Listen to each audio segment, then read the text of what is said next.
Hi everyone, my name's Jen. I'm an author and a book reviewer. I've been making videos on this channel for 10 years, talking about books and reading. I had a baby a couple of months ago, so I'm currently not uploading as often as I was before. It used to be every week. Now it's about once, twice a month.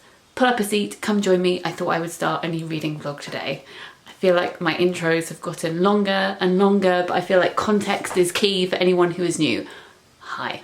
So, because I am not reading as many books this year as in previous years, I'm still reading, to be honest, more than I thought I was going to be, which I'm pleased with. It's not loads, but the books are getting squeezed in, normally in audiobook form, in the early hours of the morning. And because I'm not reading as much as normal, which, let's be frank, was a ridiculous amount anyway because of my job, I really want to prioritise, obviously, the books that I really want to get to. Sorry, I just kicked the camera. And I thought the best way of doing that maybe is to remind myself of some of my most anticipated books of the year. I made a video, I think it was towards the end of 2023, where I talked about books that I was very excited about that were coming out in 2024. I like to do this at least once a year, normally twice a year, because publishers tend to release catalogues every 6 months saying what they're bringing out. So at that point, when I made the last video, it was really books up to now, up to the summer. And at this point, publishers are announcing books that they've got coming out towards the end of the year, on the run up to Christmas and all of that stuff. Let's not talk about Christmas, it is June. And when I make those videos, there are some books I'm definitely going to read because maybe they're by authors whose work I've read and loved before. For instance, there's a new Ali Smith coming out soon called Glyph. I won't be reading that in this video because it's not out yet, but that's coming out soon. Then there's a new book by Evie Wyld that's coming out in the summer, and I adore her writing. I think that's out in August, September. But then sometimes when I look through publishers' catalogues, which anyone is free to look at, they're on publisher websites, I just get emailed them too because I work in books. Sometimes there'll be books that I think could potentially be really interesting. Maybe they're on themes that particularly intrigue me. Perhaps they remind me of a book I've read before and absolutely loved. And sometimes I won't pick those books up. I'll wait to see reviews from other people, see what the general consensus is, maybe read a sample of the writing to see if I like that before diving in. So when I make those videos, the most anticipated books videos, they're just generally to share excitement, not a this is my TBR for the year. So I thought we could revisit that video. I could decide which books I would like to read from it, and then maybe we can revisit older most anticipated books videos as well and have a bit of a chat. Were there books that I thought I would love and really didn't, for instance? Maybe we could do a bit of analysis, a bit of a breakdown, because I enjoy that kind of thing and I think that you probably do as well. But this is just a quick intro to tell you what I'm going to start off with, and then we can get into the deeper stuff later. I was reminded that I would like to read some of my most anticipated books because this arrived in the post, which is Julia Armfield's new book. This is Private Rites. I've read her previous 2 books before, which was Saltslow, a collection of short stories, and her debut novel Our Wives Under the Sea. This is, I think, a bit of a dystopian, maybe pre-apocalyptic book, climate crisis about a drowned world and 3 sisters whose dad has died.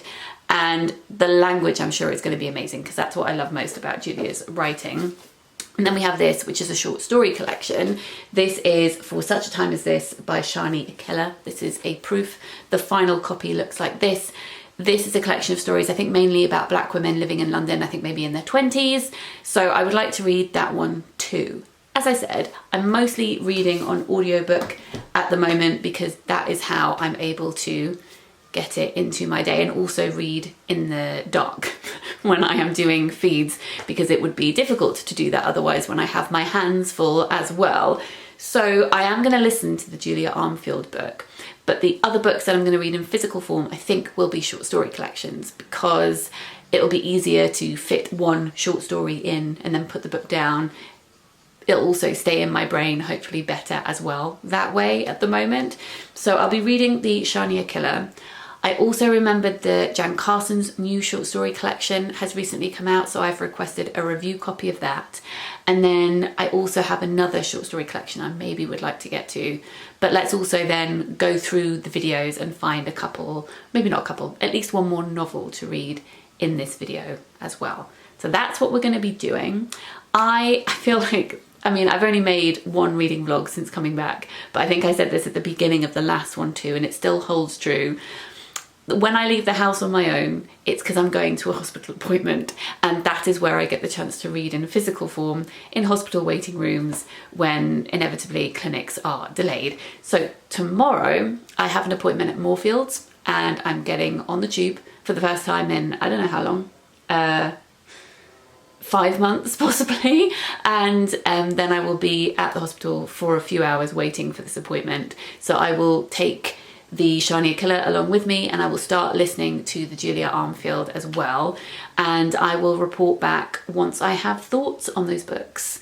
And that's all I have to say. So that's the intro. Please join me for this video. I will see you in a second.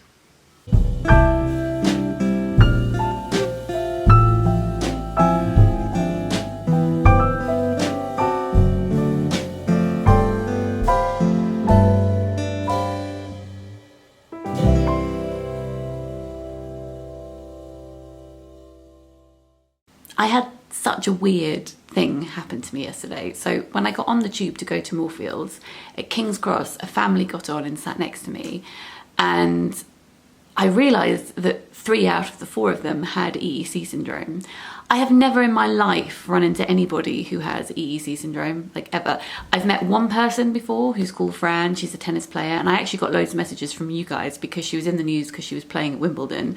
And yeah, you messaged me saying, did you hear this person called Fran? You should meet up with her. And actually I did message her, and we ended up having a cup of tea, and that was really cool. That was 10 years ago. But I've never run into somebody who has EEC syndrome. We are a rare breed. The incidence rate isn't known, but it's about 1 in 100,000. So there's not a huge number of us. And for the first time that I get on the tube in 5 months for a family of people to sit next to me on the tube, I didn't know what to do. I was like, do I say hi? Is it weird to say hi? I don't know. But then their daughter was staring at me because she had noticed me too. And I was like, well, I have to say hi now. So I did say hi, and it was very lovely. Except they were French and didn't speak much English, and I am a failure of a human being and don't speak French. So it was lovely, but slightly awkward with lots of smiling and waving. And then I had to get off 2 stops later anyway to go to Moorfields, which was fine. Yeah, odd, very odd, but nice. And now I'm here to talk to you about books, aren't I? I'm afraid one of the books that I started reading yesterday is not one that I'm going to continue reading, and that is For Such a Time as This by Shani Akilah, which is the short story collection that I mentioned, or one of the short story collections I mentioned. And it was frustrating actually, because I really wanted to love this book, and it's just the writing style is not the kind of writing that I end up loving, generally speaking. And it was the only book I'd taken with me, and I was in that waiting room for ages. I did have my audiobook, but I knew if I listened to it, I wouldn't hear them call my name and I would have regrets. So I persevered. I gave this book a really good shot, but it's not for me. I think it's just because the writing is quite pacey and plot heavy, and that's just not what I'm drawn to when it comes to writing. That's fine. Loads of people obviously love that kind of writing. I would recommend it for fans of, I think I'd recommend it for fans of Queenie actually, and maybe there's a slight disconnect because it is about people in their 20s and I am in my late 30s, and obviously I love reading about people who are at different ages to me, but it's not what I'm in the mood for at the moment. I think reading about people like out and about in London and clubbing and all of that stuff, it's not where I'm at right this second. So I'm going to pass this on to somebody else who I'm sure will love it. And I also started listening to Private Rites by Julia Armfield. I listened to the audiobook on the tube, both ways, and I am in love with this book. I've loved Julia's writing for a long time. As I said, I've read both of her previous books. We're both in an anthology together actually as well with 3 of Cups Press called Outsiders, and I loved her short story in that as well. This is inspired by King Lear. It's about 3 daughters and their father has died, and they're dealing with that and with his estate. As I said, it is a pre-apocalyptic climate crisis novel. It's raining a lot. Everything feels very wet, just everything feels damp. It's really cloying, this book. I was strongly reminded of Braised Pork by Anne Yu, which has also that underwater feeling and is also about grief. It's about a woman whose husband dies and then she tries to find out what's happened to him, and she spends a lot of time in this bar that feels like it's underwater, lots of imagery to do with fish. Also was reminded of The Gracekeepers by Kirsty Logan, especially Callanish, who is a gracekeeper. She buries people at sea, and that's also about a flooded world. And I was reminded, I guess I'm doing book maths here, of Karen Russell. Their writing is quite similar, actually, very lyrical, rich, poetic.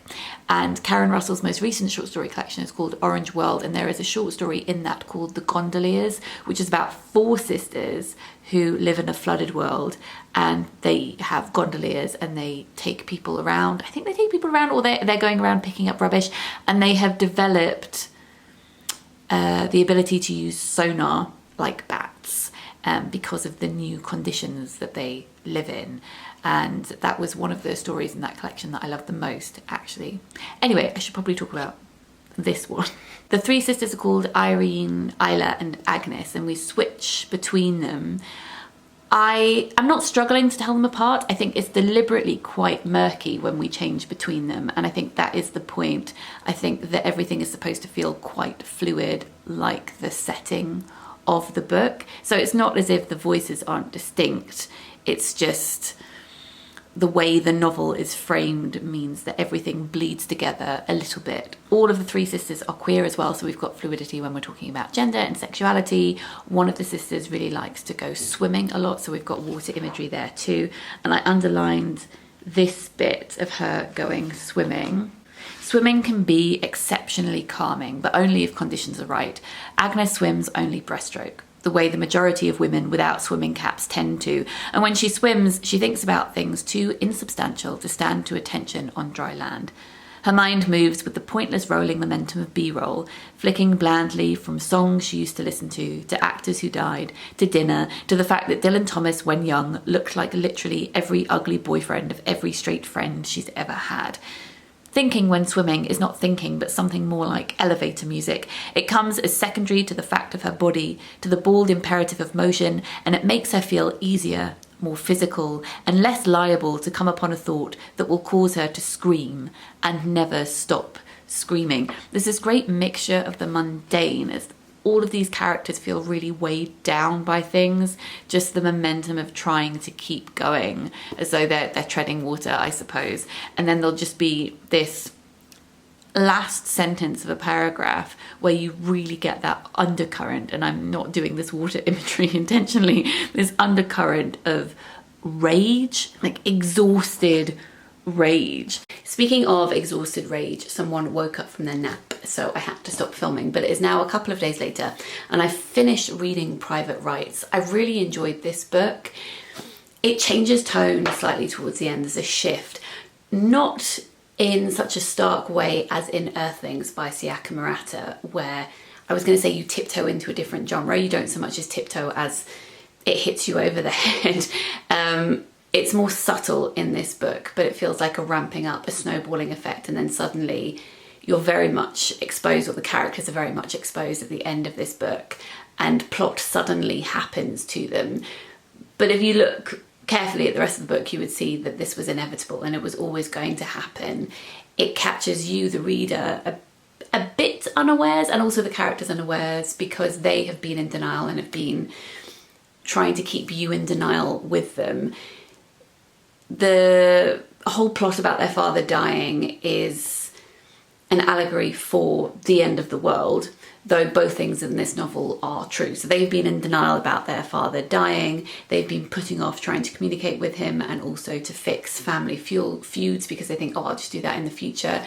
But then the future, you know, either isn't there or is suddenly there for them. Their father was an architect and he made very expensive homes for rich people to protect them from climate crisis. Their father is the epitome of terrible human behaviour, and they have wanted to distance themselves from that whilst at the same time not confronting it and fighting it and tackling it. I think that it is a really effective way at looking at climate crisis, and means that this book is actually rather terrifying. There's a line that really got to me. It said, "It is hard enough to live life without also having to think about it." These sisters are going through a continued process of disassociation, as are lots of other characters in this book. They don't want to think about the fact that the world is ending. They are caught up in their routines. They are distracting themselves with the boring everyday so that they don't have to think about the big terrifying things. But also, isn't it a privilege to even have the space to contemplate thinking about the big terrifying things because they're not happening to you yet? The book has a lot of references in it, and I imagine if I had reread King Lear, I may get more out of it, in the same way that if I'd reread Hamlet, I might have got more out of Enter Ghost by Isabella Hamad, though I loved that book anyway. I just think there's probably more intertextual stuff that I'm missing. There are some nods to other dystopian apocalyptic books in here as well. There's a mention of Lycan at one point, so a reference to John Wyndham, and then also like a personal apocalypse mention. One of the sisters says, "I feel like I'm turning into the wrong Dubois sister," which is a reference to A Streetcar Named Desire, which is a play by Tennessee Williams about two sisters, one called Blanche, who has a very troubled past, is trying to get away from it, is taken to drinking quite a lot, and her sister Stella, who is in a relationship with a man called Stanley, but Stanley is quite abusive, and both sisters feel like the other one needs saving and cannot see the issues with their own lives, and that's the case with these sisters here too.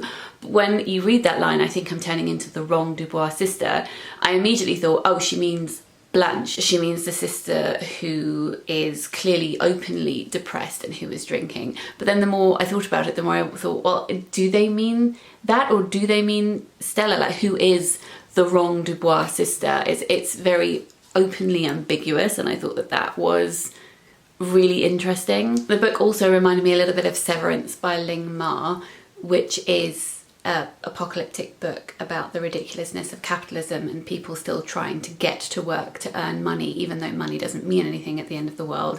It's just they can't help themselves. They need to cling to this routine, and that's what's happening to the characters in this book as well. People are drowning and water levels are rising, and you have to get ferries to work because roads no longer exist.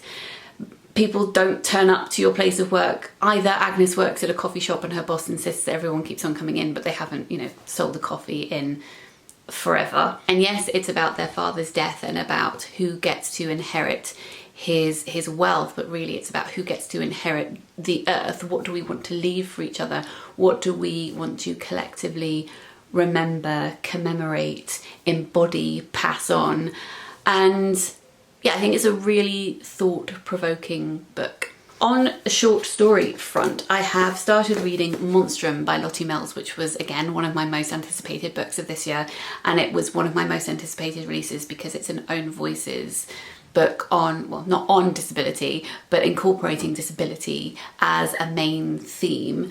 And I've read 2 of the short stories so far and really, really enjoyed them. The first one is called The Changeling, and it's about a girl who's born with wings. Now, I can yawn at that trope. I think it's overused in magical realist short stories, but because of the commentary on disability and otherness, from an Own Voices perspective, I think it added a really new element to that very tired trope, and I very much enjoyed it. In fact, it got me a little bit choked up. And then the second story is called The Bear Children. It's about a father and a daughter who live isolated away from the rest of the world. They are both disabled.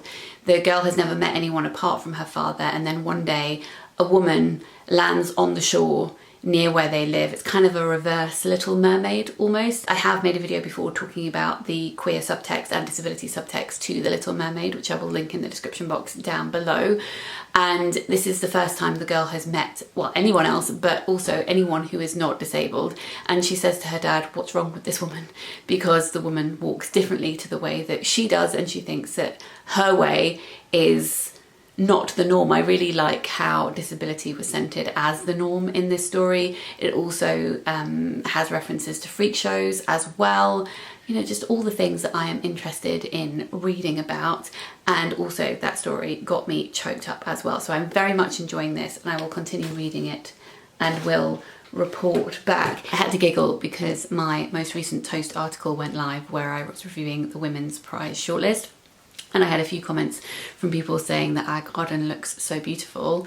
So thank you for that. But I had to laugh because the photographs I took to go with the article, I will link the article in the description box down below, yes, are, well, do show the garden looking lovely, but it's a very select like part of the garden. The framing is very important. I think context is key. So the flowers look lovely.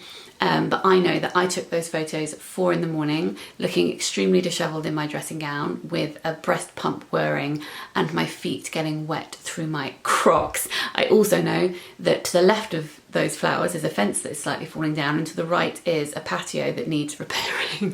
Mr. M has been working in the garden recently. He took out a bush. I will insert some footage here. He was taking out a bush the other day because he wanted to plant 3 trees at the back of the garden, and I was thankful that there was no trip to A&E, because when he had that sore out I did worry. But he has been planting those trees, which took an awful lot of effort, but the garden is slowly coming together. I think it's going to take quite a few years. But I mention this because when I got up this morning at 4 a.m. there was a visitor in our garden, and I wasn't sure how he got in to begin with, because there are no gaps under our fences.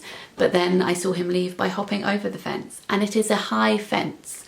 So yes, this fox was digging up one of Mr. M's flower beds this morning, which was very, very naughty. But at least it wasn't one of the new trees that he just planted. So I will insert some footage of said fox here, and I will be back when I have read more and have things to tell you.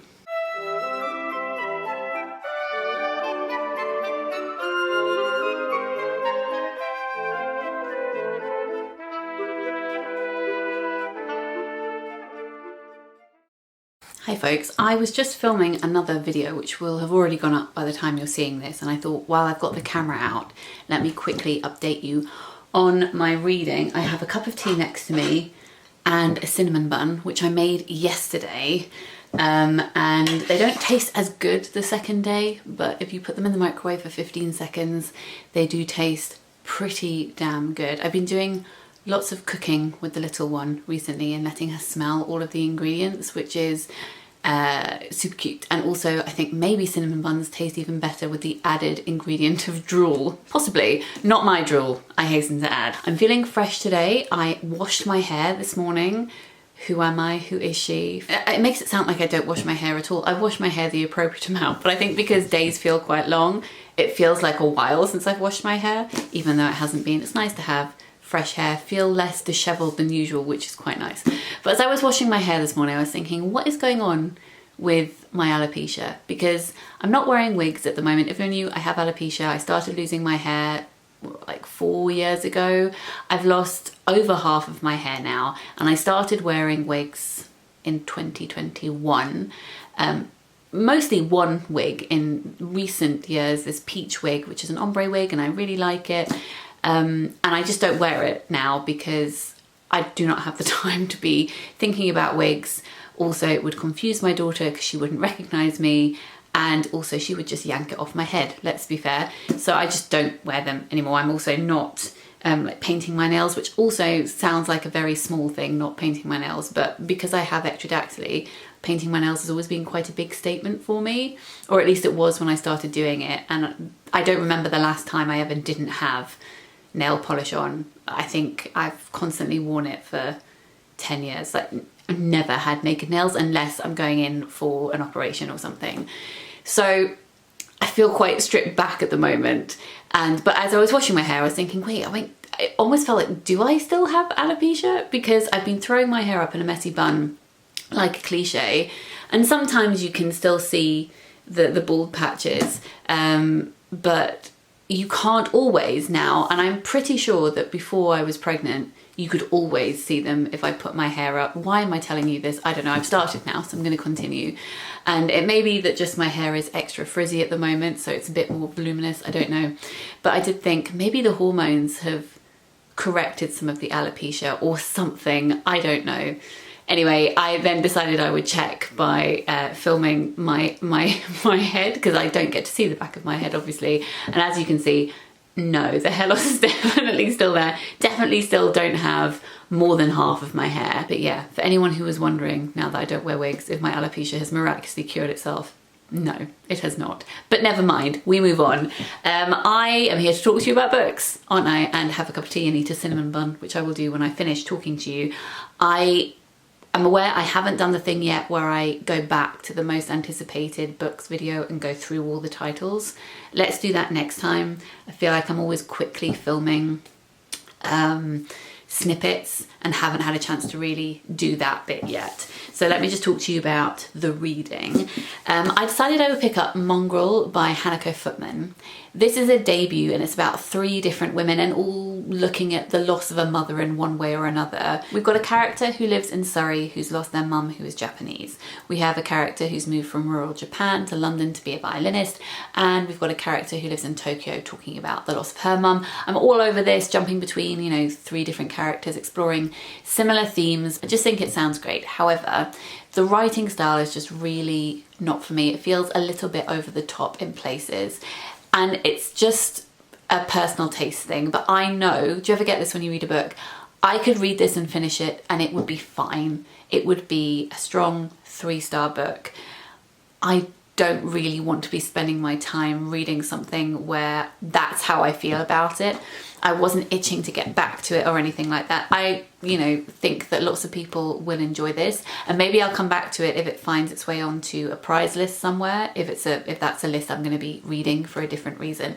But this one I think I'm just going to put down, maybe not forever, but definitely for now. But I had a bit of a serendipitous moment because I was listening to the audiobook of that, which is brilliant, unlike me right now, brilliantly narrated, there we go, by Hanako Footman herself.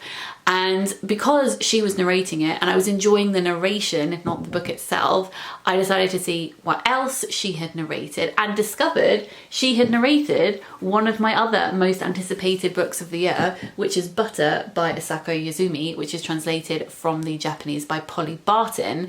This is about a woman who's in prison. She has been convicted of murdering men that she enticed into her home with food, and we are following a journalist who is trying to get into the prison to interview her and talk to her. And I believed before I started reading it, and now know that is true, that this journalist is able to entice this woman to speak to her because she says she loves food too and she would really like recipes. And I am really enjoying myself. I was so glad to see that there was an audiobook of this one as well, because I've been putting off reading it because the text is really quite small, and to hear that it is narrated by Hanako Footman as well was just bonus on top of bonus. So the woman in prison is called Monako Kaji and the journalist is called Rika. I don't have loads to say about this book yet. Maybe I will by the time I'm further into it or have finished it. I can't report on beautiful language. I haven't been underlining loads of passages or anything like that, but I'm just thoroughly enjoying myself. It's a very meandering storyline. I feel like the book is luxuriating in the time it's taking to tell its tale. And I think that reflects Monako Kaji's philosophy of food, in that you should enjoy yourself and take your time with food and then murder people. I mean, let's ignore that bit. I'm not saying that I'm being drawn to do that part, but I think that it reflects how she feels about food. And it does feel as though you, I guess, are at a restaurant and are being presented lots of different dishes to, you know, examine, to look at, to enjoy, to talk about. In part, it's a book that's critiquing fat phobia in Japan and looking at how weight is discussed. Monako Kaji says that there are 2 things that she hates most in this life: feminists and margarine. She really thinks that you have to put a lot of butter in everything. And Rika is doing that in her life. Like, she is making the food that Monako Kaji tells her to make, and consequently she's putting on weight and then being judged by colleagues at work for doing so. So it is actually exploring some interesting things, and I'm looking forward to seeing how that evolves as the novel progresses too. So that's where I'm at right now, and when I have more things to say, I will be back. I'm gonna go eat a cinnamon bun now. Goodbye.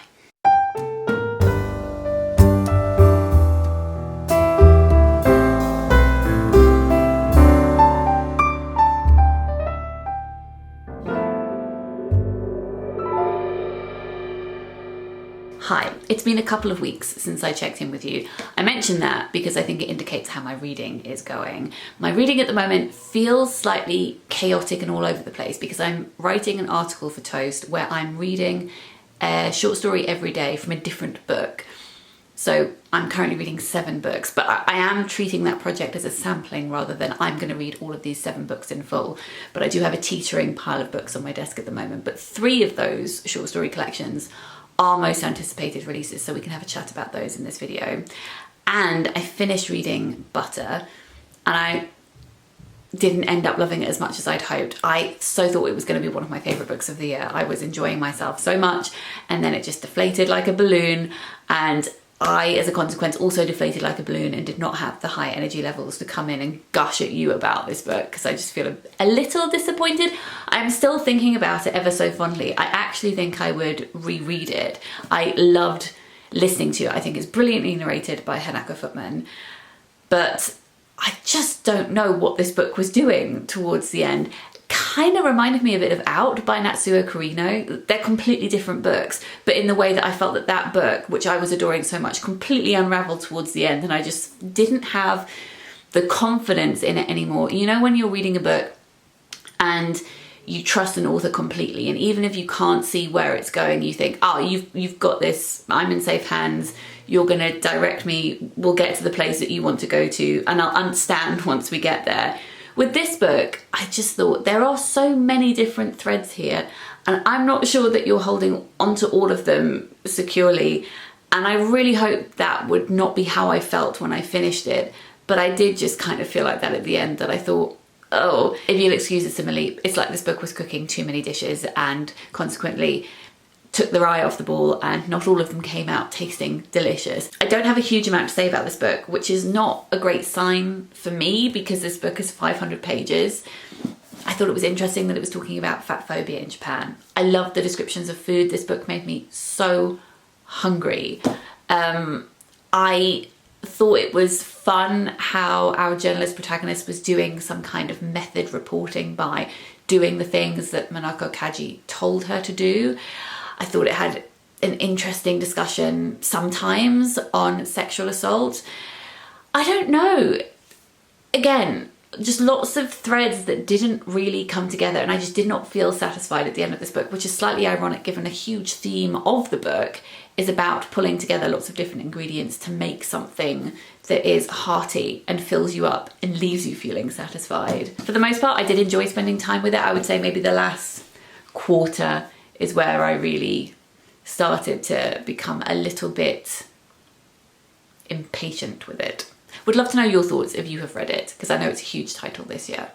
So the 3 books that I'm going to be sampling for the Toast article are Elsewhere by Yangi. This is a short story collection. I mean, these are all short story collections, but this one I've been highly anticipating because I loved her book Strange Beasts of China, which actually felt a bit like a short story collection because it was a series of interconnected events with one main protagonist.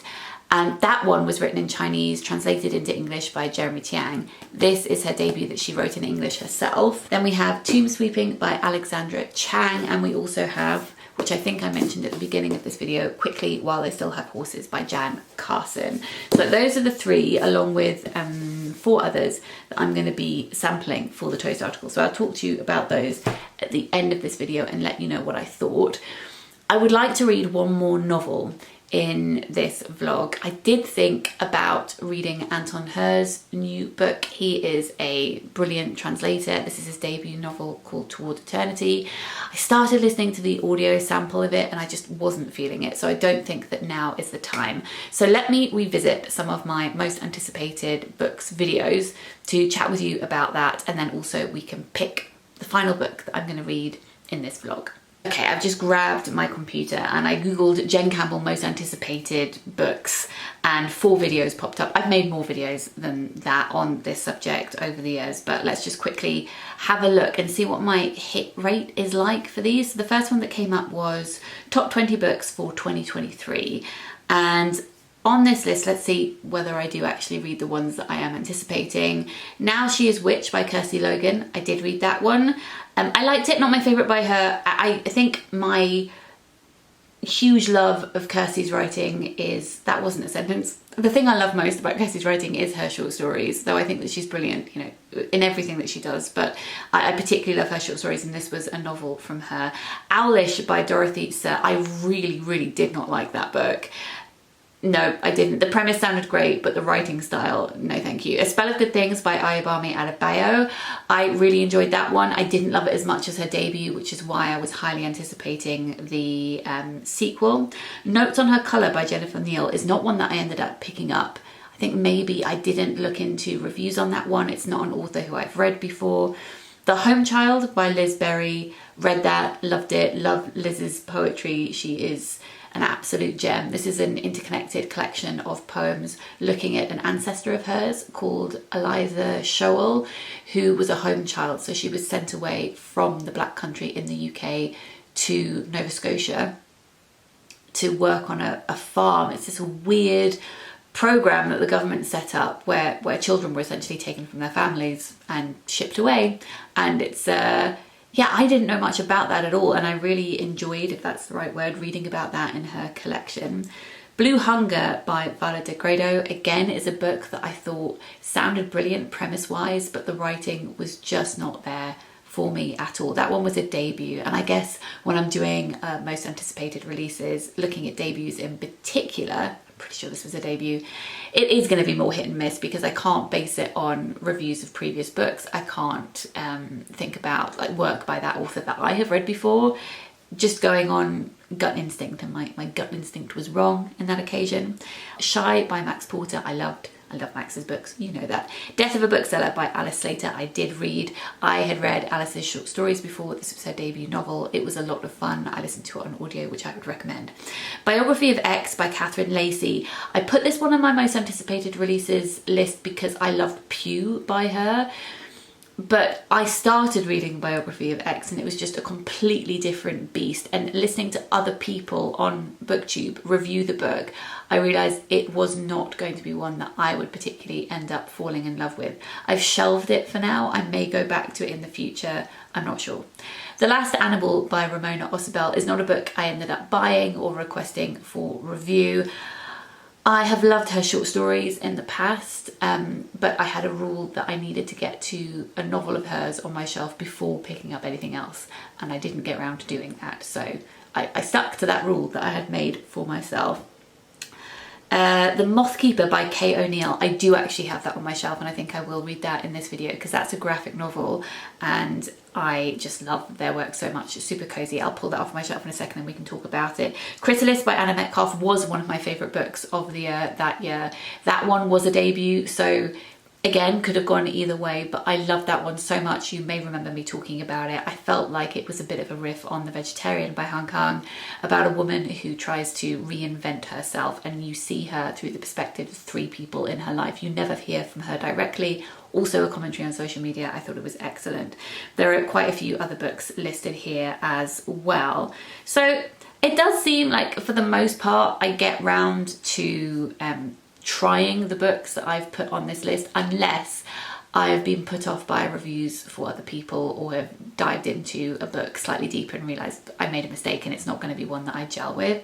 So let me grab Kay O'Neill's book from the shelf, and then also let's look at my most anticipated book releases for 2024 to see if there's one here that I could pick up as well. There's Real Americans by Rachel Kong and The Road to the Country by Chigozie Obioma.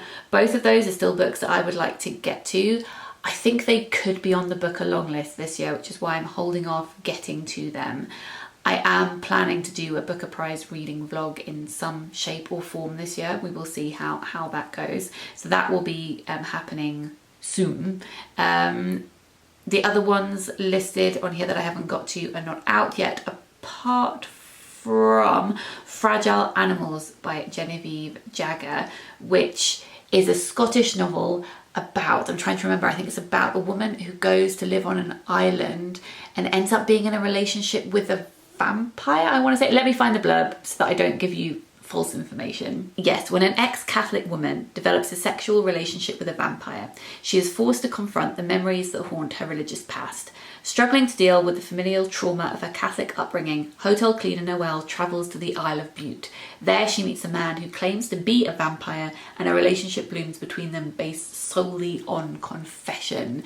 This one is available on audio, so I think I will listen to that one, and I will read in physical form Mothkeeper by Kay O'Neill. They are the author of the Tea Dragon Society, which I'm sure you've come across, and their illustration style is just so wholesome, heartwarming, excellent explorations of queer themes, disability themes. Here for it. So let me read this, let me listen to Fragile Animals, let me get to the short story collections that I mentioned before, and then I will come back and talk to you about all of those things.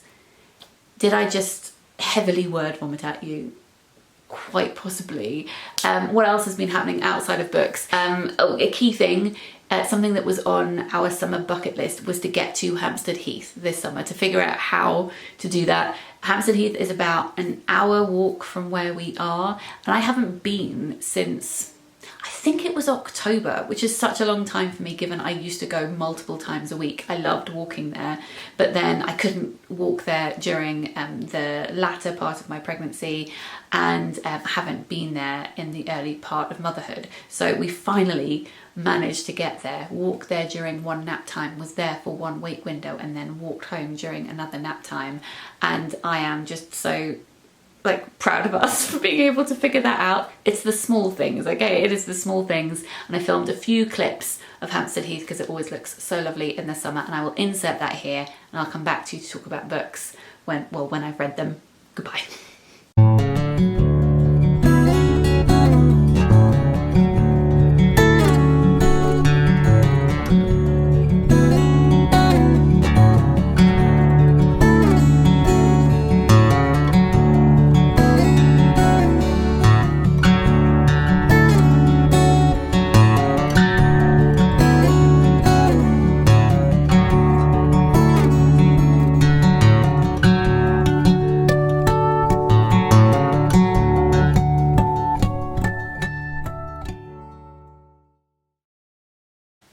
So it is the Sunday that I'm hoping you are seeing this, if you're watching it the day that it goes up, and I just thought I need to wrap up this vlog because I'm not uploading every Sunday at the moment.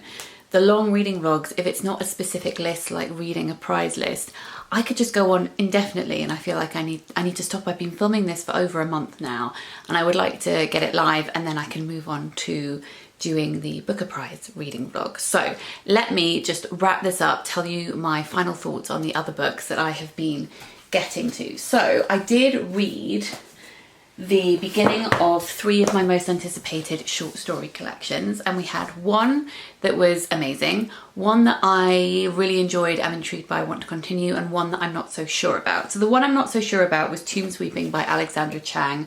The first short story is about someone, a young woman, who decides to get a job house sitting for a rich couple after she's laid off from her previous job, and it felt a little bit potentially Otessa Moshfegh, as in don't really know the direction that their life is going in, and it has this sense of unease and slight creepiness to it.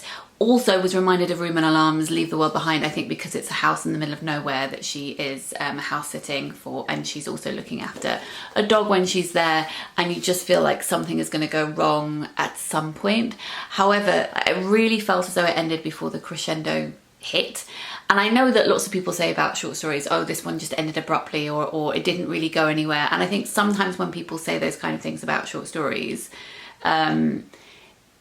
it's because they don't read a lot of short stories, or they haven't thought about what a short story's aim is. Like, what is it trying to do? It's not a novel, so it may end abruptly and it may not go to a place that you expect it to. A good short story for me is a Polaroid, a snapshot of something, and then you get to imagine the life outside of it. And it doesn't have to tell you everything, but it does have to tell you something. And I feel like the tension that this story was building didn't really have the chance to shine and it fell flat, this story at the end, so that was kind of disappointing. The one that I really enjoyed, but it wasn't my favourite out of the three, is this one, which is Elsewhere by Yangi, and I have only read the first, well, 2 stories in this collection, because I started reading the first one, and for some reason I just wasn't drawn to it in the slightest, and I was really upset because, as I mentioned in the last clip, I've loved her writing before, so I skipped that and went to the second story, which I really did enjoy. That one is about a woman who's moved from China to Ireland to be with her Irish husband, and she doesn't leave the house much. It says that she's recovering from something. There's an incident that's happened between her and her husband that they don't talk about for quite a long period of time in the story. She says that she really loves IKEA because it reminds her of China. We encounter the everyday microaggressions that she experiences when she does actually leave the house. And I liked how subtle this story was. It's exploring lots of different things, and not all of those things came together in a neat bow, but enough of them did for it to feel satisfying, and enough of them didn't to make it just feel like everyday life. I thought it was really understated. Some beautiful lines in there too. Let me find you one. When I say beautiful, I don't mean that the writing is really poetic or anything like that. It's just, I don't know, feels very true. So at one point she's spending Christmas with her husband's family, and she excuses herself to go sit in the other room because they're going to play board games. She says she's going to watch TV, but then she just sits there in the dark. Says she sat there for so long it felt as if Christmas was over and all the people had left the house. Like, that's very simple writing, but it does feel, I don't know, a bit like a punch. I liked it a lot. And then the one that stressed me out, I can't tell you, this story nearly gave me a panic attack. It's Quickly While They Still Have Horses by Jen Carson. And this is a very short story.